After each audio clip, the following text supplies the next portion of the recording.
Dracula, Chapter 3. Jonathan Harker's Journal Continued.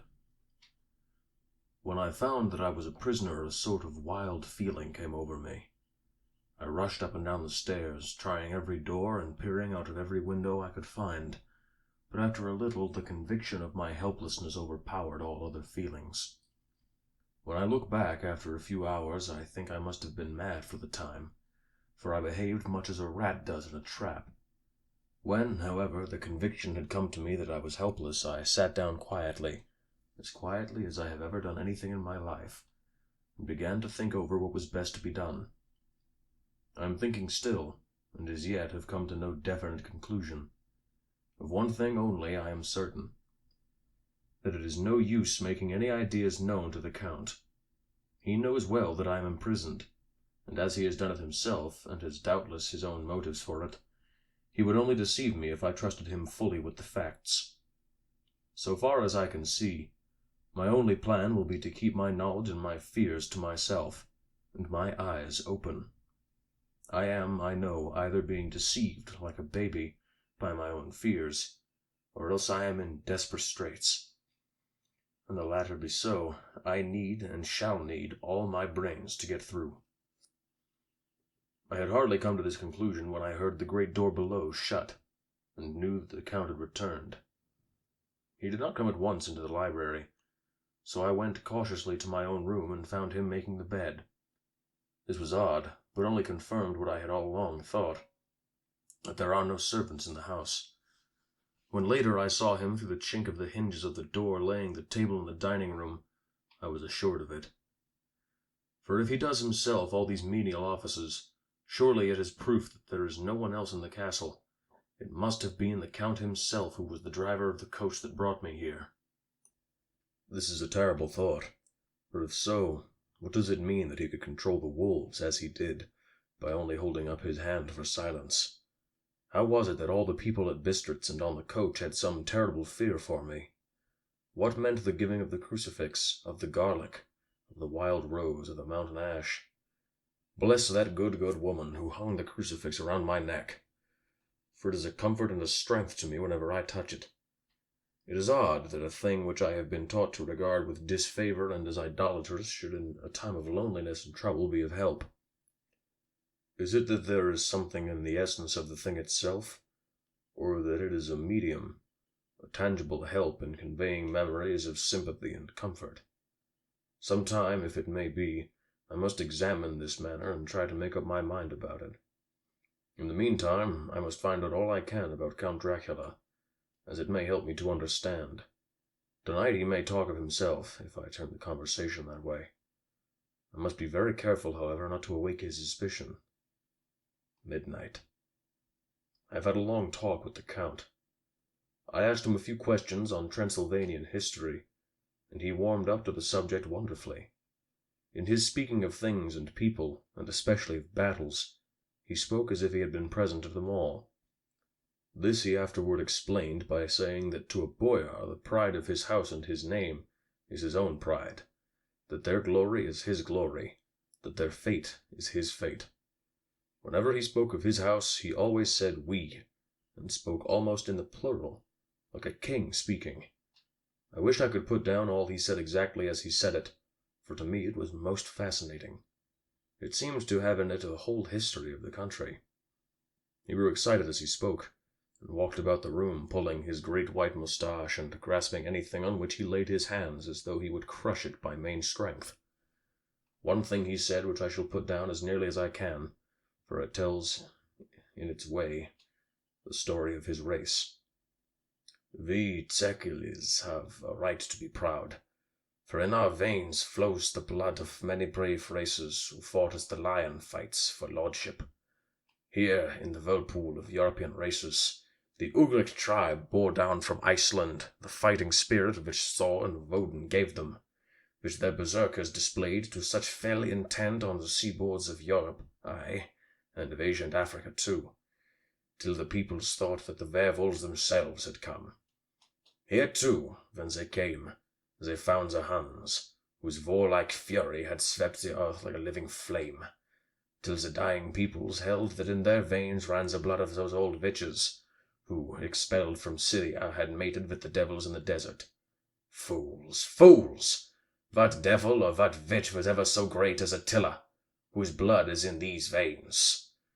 He held up his arms. Is it a wonder that we were a conquering race, that we were proud, that when the Magyar, the Lombard, the Avar, the Bulgar, or the Turk poured his thousands on our frontiers, we drove them back? Is it strange that when Arpad and his legions swept through the Hungarian fatherland, he found us here when he reached the frontier, that the hunt for Glalas was completed there? And when the Hungarian flood swept eastward, the settlers were claimed as kindred by the victorious Magyars, and to us for centuries was trusted the guarding of the frontier of Turkeyland. Aye, and more than that, endless duty of the frontier guard. For as the Turks say, water sleeps, and the enemy is sleepless. Who more gladly than we throughout the four nations received the bloody sword, or at its warlike call flocked quicker to the standard of the king? When was redeemed that great shame of my nation, the shame of Kosovo, when the flags of the Valak and the Magyar went down beneath the crescent? Who was it but one of my own race, who as Wawad crossed the Danube and beat the Turk on his own ground? This was a Dracula indeed.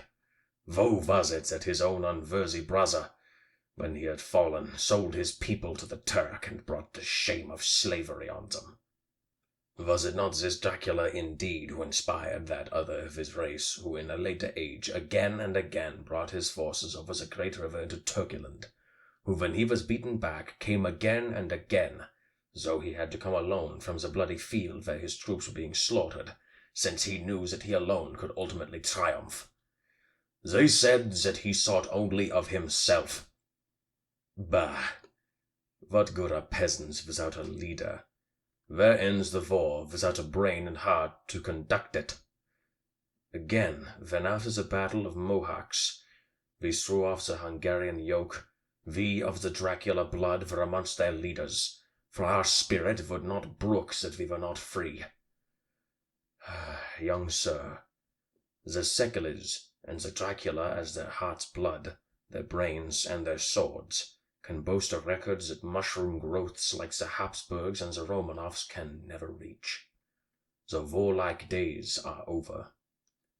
Blood is too precious a thing in these days of dishonorable peace, and the glories of the great races are as a tale that is told. It was by this time close on morning, and we went to bed. Remember, this diary seems horribly like the beginning of the Arabian Nights, for everything has to break off at cockcrow, or like the ghost of Hamlet's father. 12th of May. Let me begin with facts, bare, meager facts verified by books and figures, and of which there can be no doubt. I must not confuse them with experiences which will have to rest on my own observation, or my memory of them. Last evening, when the Count came from his room, he began by asking me questions on legal matters and on the doing of certain kinds of business. I had spent the day wearily over books, and simply to keep my mind occupied, went over some of the matters I had been examined in at Lincoln's Inn. There was a certain method in the Count's inquiries, so I shall try to put them down in sequence. The knowledge may somehow or some time be useful to me. First, he asked if a man in England might have 2 solicitors or more. I told him he might have a dozen if he wished, but that it would not be wise to have more than one solicitor engaged in one transaction, as only one could act at a time, and that to change would be certain to militate against his interest. He seemed thoroughly to understand, and went on to ask if there would be any practical difficulty in having one man to attend, say, to banking, and another to look after shipping, in case local help were needed in a place far from the home of the banking solicitor. I asked to explain more fully, so that I might not by any chance mislead him. So he said, I shall illustrate. Your friend and mine, Mr. Peter Hawkins, from under the shadow of your beautiful cathedral at Exeter, which is far from London, buys for me, through your good self, my place at London. Good. Now, here let me say frankly, Lest you should think it strange that I have sought the services of one so far off from London instead of some one resident there, that my motive was that no local interest might be served save my wish only, and as one of London residents might perhaps have some purpose of himself or friend to serve, I went thus afield to seek my agent, whose labours should be only to my interest. Now, suppose I, who have much of affairs, wish to ship goods, say, to Newcastle or Durham or Harwich or Dover, might it not be that it could with more ease be done by consigning to one in these ports? I answered that certainly it would be most easy, but that we solicitors had a system of agency one for the other, so that local work could be done locally on instruction from any solicitor, so that the client, simply placing himself in the hands of one man, could have his wishes carried out by him without further trouble. But, said he, I could be at liberty to direct myself. Is it not so? Of course, I replied, and such is often done by men of business, who do not like the whole of their affairs to be known by any one person. Good, said he, and then went on to ask about the means of making consignments and the forms to be gone through, and all sorts of difficulties which might arise, but by forethought could be guarded against. I explained all these things to him to the best of my ability, and he certainly left me under the impression that he would have made a wonderful solicitor, for there was nothing that he did not think of or foresee. For a man who was never in the country, and who did not evidently do much in the way of business, his knowledge and acumen were wonderful. When he had satisfied himself on these points of which he had spoken, and I had verified all as well as I could by the books available, he suddenly stood up and said, Have you written since your first letter to our friend Mr. Peter Hawkins, or to any other? It was with some bitterness in my heart that I answered that I had not, that as yet I had not seen any opportunity of sending letters to anyone. Then write now, my friend, he said, laying a heavy hand on my shoulder. Write to our friend and to any other, and say, if it will please you, that you shall stay with me until a month from now. Do you wish me to stay so long? I asked, for my heart grew cold at the thought. I desire it much. Nay, I will take no refusal. When your master, employer, what you will, engaged that someone should come on his behalf, it was understood that my needs only were to be consulted. I have not stinted. Is it not so? What could I do but bow acceptance? It was Mr. Hawkins' interest, not mine, and I had to think of him, not myself. And besides, while Count Dracula was speaking, there was that in his eyes and in his bearing which made me remember that I was a prisoner, and that if I wished it, I could have no choice. The Count saw his victory in my bow, and his mastery in the trouble of my face, for he began at once to use them, but in his own smooth, resistless way. I pray you, my good young friend, that you will not discourse of other things than business in your letters. It will doubtless please your friends to know that you are well, and that you look forward to getting home to them. Is it not so? As he spoke, he handed me 3 sheets of note paper and 3 envelopes.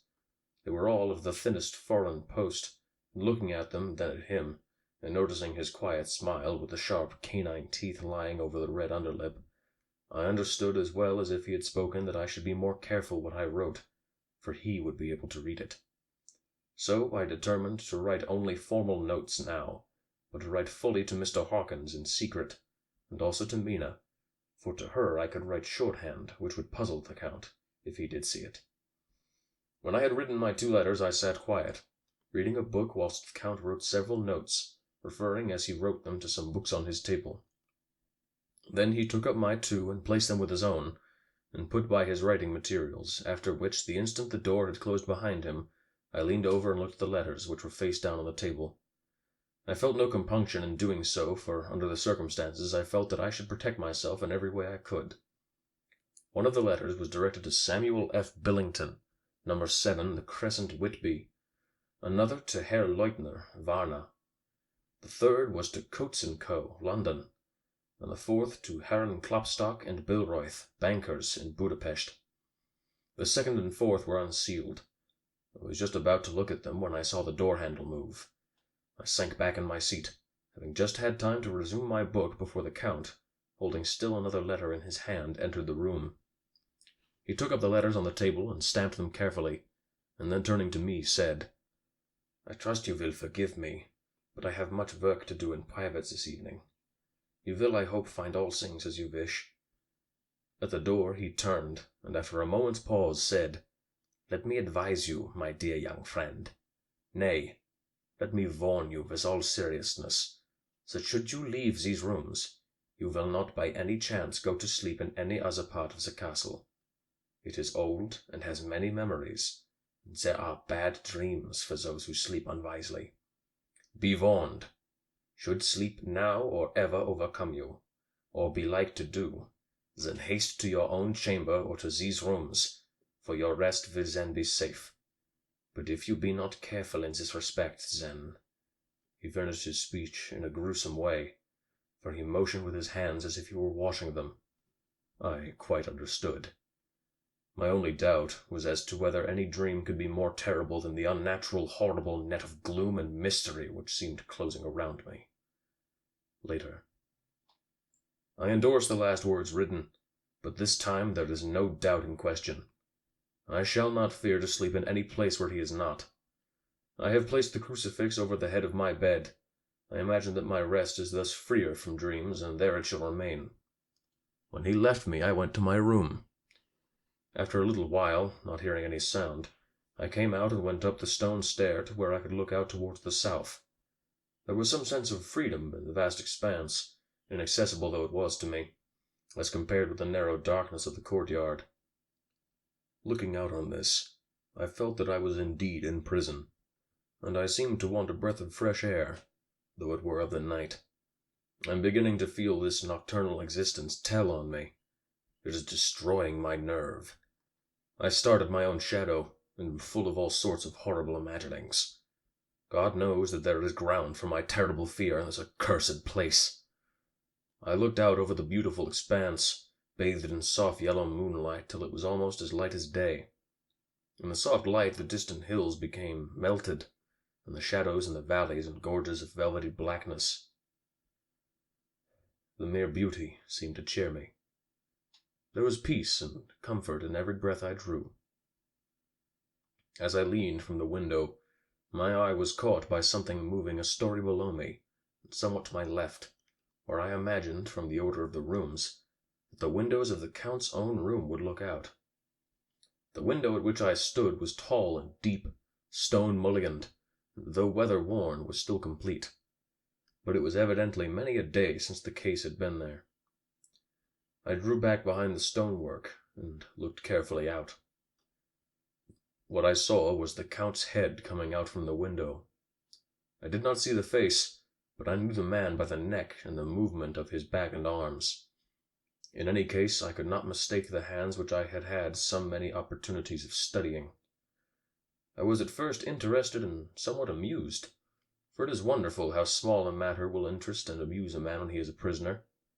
But my very feelings changed to repulsion and terror when I saw the whole man slowly emerge from the window, and begin to crawl down the castle wall over the dreadful abyss, face down, with his cloak spreading out around him like great wings. At first I could not believe my eyes. I thought it was some trick of the moonlight, some weird effect of shadow, but I kept looking, and it could be no delusion. I saw the fingers and toes grasp the corners of stones, worn clear of the mortar by the stress of years, and by thus using every projection and inequality move downward with considerable speed, just as a lizard moves along a wall. What manner of man is this? What manner of creature is it in the semblance of a man? I feel the dread of this horrible place overpowering me. I am in fear, in awful fear, and there is no escape for me. I am encompassed about with terrors that I dare not think of. 15th of May. Once more I have seen the Count go out in his lizard fashion.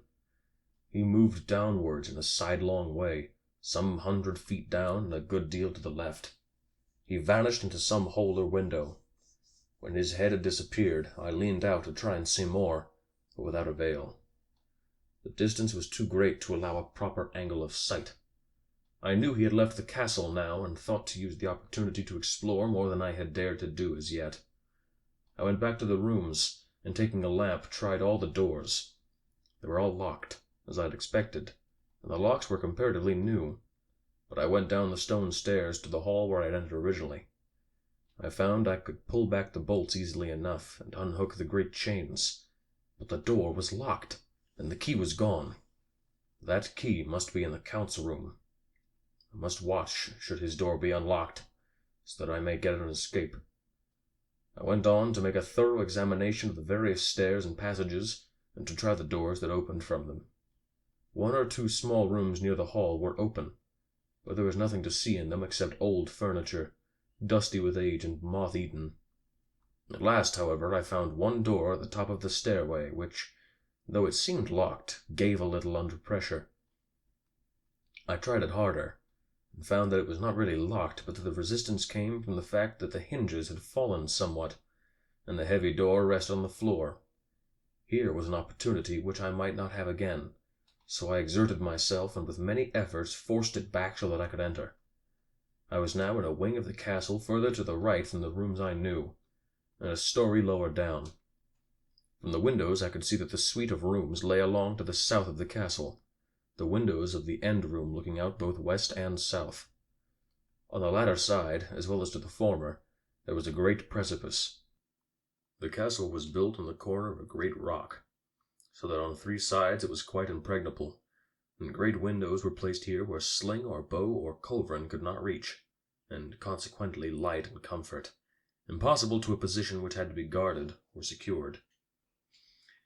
To the west was a great valley, and then, rising far away, great jagged mountain fastnesses, rising peak on peak. The sheer rock studded with mountain ash and thorn, whose roots clung in cracks and crevices and crannies of the stone. This was evidently the portion of the castle occupied by the ladies in bygone days, for the furniture had more an air of comfort than any I had seen. The windows were curtainless, and the yellow moonlight flooding in through the diamond panes enabled one to see even colors, whilst it softened the wealth of dust which lay over all, and disguised in some measure the ravages of time and moth. My lamp seemed to be of little effect in the brilliant moonlight, but I was glad to have it with me, for there was a dread loneliness in the place which chilled my heart and made my nerves tremble. Still, it was better than living alone in the rooms which I had come to hate from the presence of the Count, and after trying a little to school my nerves, I found a soft quietude come over me. Here I am, sitting at a little oak table where in old times, possibly, some fair lady sat to pen, with much thought and many blushes, her ill-spelt love-letter, and writing in my diary in shorthand all that has happened since I closed it last.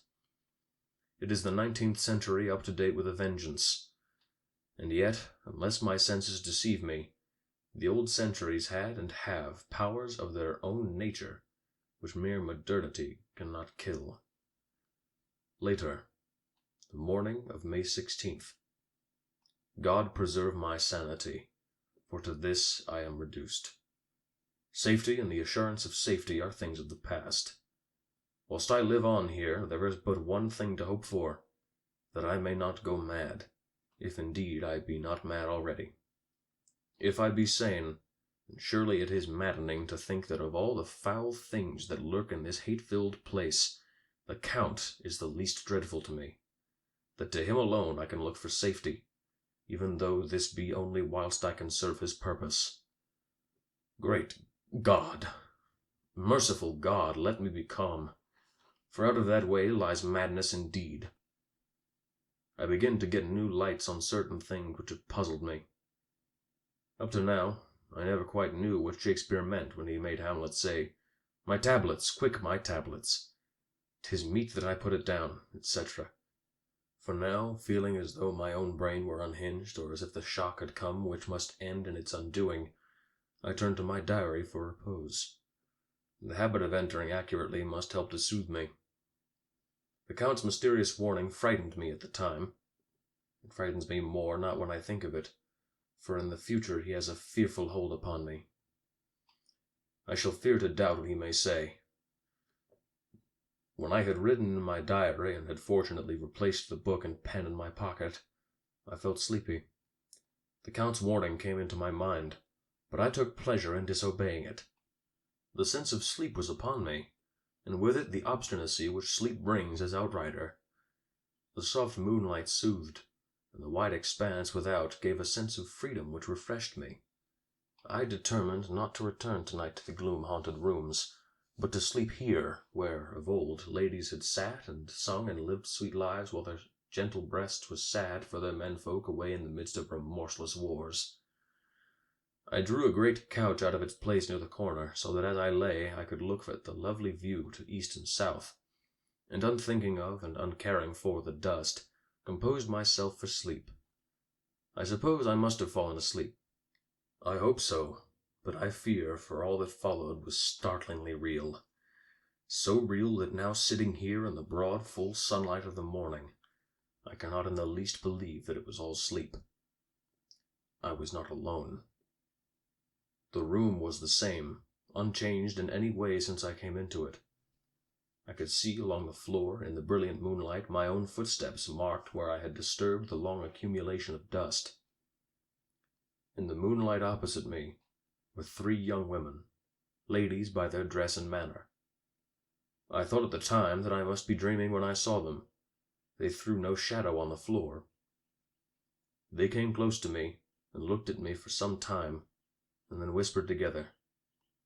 2 were dark and had high aquiline noses, like the Count, and great dark piercing eyes that seemed to be almost red when contrasted with the pale yellow moon. The other was fair as can be, with great masses of golden hair and eyes like pale sapphires. I seemed somehow to know her face, and to know it in connection with some dreamy fear, but I could not recollect at the moment how or where. All 3 had brilliant white teeth that shone like pearls against the ruby of their voluptuous lips. There was something about them that made me uneasy, some longing and at the same time some deadly fear. I felt in my heart a wicked, burning desire that they would kiss me with those red lips. It is not good to note this down, lest some day it should meet Mina's eyes and cause her pain, but it is the truth. They whispered together, and then they all 3 laughed. Such a silvery, musical laugh, but as hard as if the sound never could have come through the softness of human lips. It was like the intolerable, tingling sweetness of water glasses when played on by a cunning hand. The fair girl shook her head coquettishly, and the other 2 urged her on. One said, "Go on, you are first, and we shall follow. Yours is the right to begin." The other added, "He is young and strong. There are kisses for us all." I lay quiet, looking out from under my eyelashes in an agony of delightful anticipation. The fair girl advanced and bent over me till I could feel the movement of her breath upon me. Sweet it was in one sense, honey-sweet, and sent the same tingling through the nerves as her voice, but with a bitter underlying the sweet, a bitter offensiveness, as one smells in blood. I was afraid to raise my eyelids, but looked out and saw perfectly under the lashes. The girl went on her knees and bent over me, simply gloating. There was a deliberate voluptuousness which was both thrilling and repulsive, and as she arched her neck she actually licked her lips like an animal, till I could see in the moonlight the moisture shining on the scarlet lips and on the red tongue as it lapped the white sharp teeth. Lower and lower went her head as the lips went below the range of my mouth and chin, and seemed to fasten on my throat. Then she paused, and I could hear the churning sound of her tongue as it licked her teeth and lips, and I could feel the hot breath on my neck. Then the skin of my throat began to tingle as one's flesh does when the hand that is to tickle it approaches nearer, nearer. I could feel the soft, shivering touch of the lips on the supersensitive skin of my throat, and the hard dents of 2 sharp teeth, just touching and pausing there. I closed my eyes in languorous ecstasy, and waited with beating heart. But at that instant, another sensation swept through me as quick as lightning. I was conscious of the presence of the Count, and of his being as if lapped in a storm of fury. As my eyes opened involuntarily, I saw his strong hand grasp the slender neck of the fair woman, and with giant's power draw it back, the blue eyes transformed with fury, the white teeth champing with rage and the fair cheeks blazing red with passion. But the Count! Never did I imagine such wrath and fury, even to the demons of the pit. His eyes were positively blazing. The red light in them was lurid, as if the flames of hell fire blazed behind them. His face was deathly pale, and the lines of it were hard drawn like wires. The thick eyebrows that met over the nose now seemed like a heaving bar of white-hot metal. With a fierce sweep of his arm, he hurled the woman from him, and then motioned to the others, as though he were beating them back. It was the same imperious gesture that I had seen used to the wolves. In a voice which, though low and almost in a whisper, seemed to cut through the air and then ring to the room, he said, "How dare you touch him, any of you? How dare you cast eyes on him when I had forbidden it? Back, I tell you all. This man belongs to me. Beware how you meddle with him, or you'll have to deal with me." The fair girl, with a laugh of ribald coquetry, turned to answer him. "You yourself never loved. You never love." On this the other women joined, and such a mirthless, hard, soulless laughter rang through the room that it almost made me faint to hear. It seemed like the pleasure of fiends. Then the Count turned, after looking at my face attentively, and said in a soft whisper, "Yes, I too can love. You yourselves can tell it from the past. Is it not so? Well, now I promise you that when I am done with him, you shall kiss him at your will. Now go, go! I must awaken him, for there's work to be done." "Are we to have nothing tonight?" said one of them, with a low laugh, as she pointed to the bag which he had thrown upon the floor, and which moved as though there were some living thing within it. For answer, he nodded his head. One of the women jumped forward and opened it. If my ears did not deceive me, there was a gasp and a low wail, as of a half-smothered child. The women closed round, whilst I was aghast with horror. But as I looked, they disappeared, and with them the dreadful bag. There was no door near them, and they could not have passed me without my noticing. They simply seemed to fade into the rays of the moonlight and pass out through the window, for I could see outside the dim, shadowy forms for a moment before they entirely faded away. Then the horror overcame me, and I sank down unconscious.